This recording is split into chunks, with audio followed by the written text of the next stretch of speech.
What's up, everyone? I just finished watching Spider-Man No Way Home with a friend. And that friend of mine, if you're watching this, I'm talking about you. I'm just putting it out there just like that. But first thing first, the movie was totally worth the hype. Like, I'm just not going to lie. It was totally worth the hype. It was worth the money and worth the time from beginning till the end. It's like, if I have to put it in a short sentence, I would probably say as the movie kept progressing, I kept getting more and more excited. Like that's just how the movie was, at least for me. And one of the key reasons for that being the setup of the story was just beautiful and satisfying to say the least. Like um, I remember that in the trailer, like some scenes felt a bit off, like how I didn't really like not exactly like a huge problem, but some it just felt a little bit off just to see how Tom Holland's Peter Parker was like, hey, what if MJ forgets I'm Spider-Man? What if Ned forgets? And then that's how like Doctor Strange has to keep recasting the spell, and he messes it up, and thus opens the Marvel Cinematic Universe to the multiverse. So basically opens up the multiverse, and that's how things go like things go sideways, and that's how all those Spider-Man villains we saw in the trailers arrive to the Earth, which where Holland's Peter Parker is Spider-Man instead of Tobey Maguire and Andrew Garfield. However, in the actual movie, there was a lot more than just to that. There was a lot more setup, and it was just wasn't a simple scene where like Tom Holland wonders what if his aunt or his girlfriend or his friend forgets, and that's how Doctor Strange messes it up. Because I feel like it just wouldn't have been worth it if they just set it up, if the setup of the story was simply just that instead of having anything else to to be built on. And in the actual movie there were things that actually they build on top of. So I would say the movie didn't disappoint, at least for that scene it didn't disappoint. And even the other scenes, like the action scenes, they were just smooth from beginning to end, especially the final scene. And as you know, in the final scene there were all three Spider-Men: Tom Holland, and Tobey Maguire and Andrew Garfield. They all appear together, and they fight against all the villains who arrived from the multiverse. And I think it was perfect. Like both Tobey Maguire and Andrew Garfield, especially Andrew Garfield, got the opportunity to redeem himself by saving Tom Holland's girlfriend. That was MJ, because in Amazing Spider-Man 2 he lost his girlfriend, and because he just couldn't save her. And in this movie, he actually gets that opportunity to redeem himself, which was satisfying to see. And even the Spider-Man themselves, like Andrew Garfield and Tobey Maguire Spider-Man, honestly, like they were perfectly used in the sense that they had a meaningful purpose in this movie, rather than they're being just forced into the movie just so that like audience can get hyped up or like cheer for them just because they're in the movie. So instead of being there just for the sake of being in the movie, they're actually there for a purpose. That was because the scene where Tom Holland loses his aunt, because in this movie, as you know, she actually dies because of Green Goblin. And then Tom Holland, he just loses, he's on the verge of losing himself. He feels like he doesn't have the responsibility anymore of stopping the villains, curing the villains. I think he feels like the villains are deserve to die instead. But then like Tobey Maguire and Andrew Garfield bring him back to the right path, and that was by talking about their failures, like how Tobey Maguire lost his uncle, and then Andrew Garfield lost his girlfriend Gwen Stacy, and that's how they share each other's losses, and thus that's what brings them together to stop the villains from like wrecking the whole city, I guess. And speaking of where the fight takes place, the setting of the place, which was the Statue of Liberty, it was interesting for me to learn that it's actually the place for second chances, which and it was truly was their second chance to sort of redeem themselves and stop the villains from like wreaking havoc by actually curing them.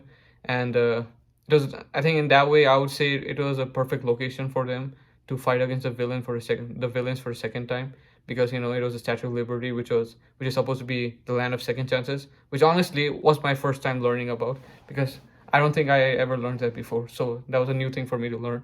So that's what the movie did good. I mean, that's something the movie did good at, by teaching me something new.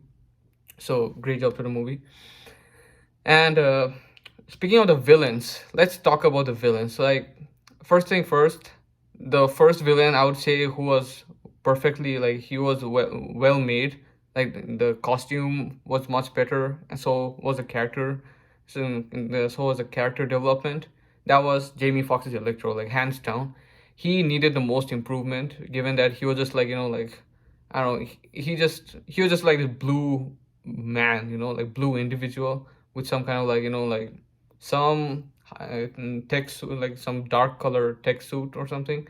But he just wasn't that appealing in Amazing Spider-Man 2. He needed to be much more improved, and this movie successfully does that by making him more comic book accurate and actually showing his actual face, Jamie Foxx's face, rather than like covering it up with blue, like just being making him a CGI blue character like he was in Amazing Spider-Man 2.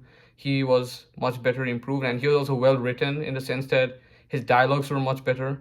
His dialogues actually made it feel like it was coming from Jamie Foxx himself, because the character actually seemed like it was just Jamie Foxx playing himself. That's how it seemed like when Jamie Foxx was playing Electro. And the rest of the villains were fine. Sandman was good. Green Goblin, Doc Ock, and even Lizard was also slightly more improved, which was a good thing. So I think there were a total of 5 villains. I mean, there's a prediction that there are going to be 6 villains, thus the Sinister Six being formed, but looks like only 5 villains. And but then obviously in future Spider-Man movies, I think we're going to see other cool villains which we have never seen in previous movies. Speaking of the movies, speaking of future Spider-Man movies, I think the ending of the Spider-Man of this movie was sort of bittersweet. After all, this was the third part of Tom Holland's Spider-Man movie, Tom Holland's Spider-Man franchise, Spider-Man No Way Home, and it's usually in the third part, like the hero loses a lot. Either the hero loses his life, or loses someone close to them or something close to them. For example, Tom Holland's Spider-Man in this movie lost his aunt, and he didn't lose his friend and his girlfriend, but at the end, because Doctor Strange casts the spell where everyone forgets who he is. That way, his girlfriend and his friend also forget. His girlfriend being MJ, and then his friend being Ned. Sorry, I almost said boyfriend. My bad. But it was sad to see, but at the same time, he's still Spider-Man, so I guess that's something to still anticipate in the future.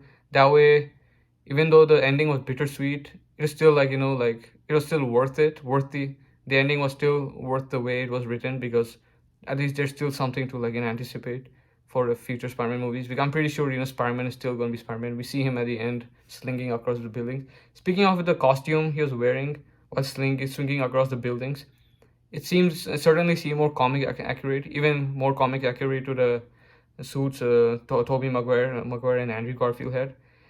But I think I hope to get a closer look. I hope we get a closer look of his new suit in the future Spider-Man movies. And just one more thing I had to say before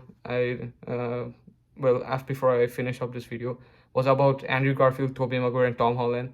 That scene was hilarious when they're comparing each other's webs, especially Tobey Maguire's, given that his was organic, and then Tom Holland and Andrew Garfield sort of found it weird yet cool. That was funny. Like it was good that the creators of this movie, like the director, the writers of this movie, didn't ignore that.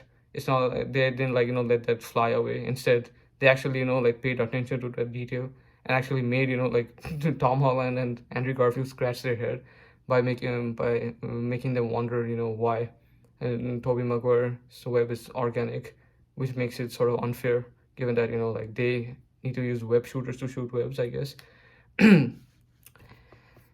So that's all I really had to say about this video, and as I say for this video. And finally, I'm just looking forward to Multiverse of Madness now, because after watching the trailer, seeing how things have turned into a mess now. I mean, even in the trailer, the evil Doctor Strange says that things just got out of hand with his evil smile.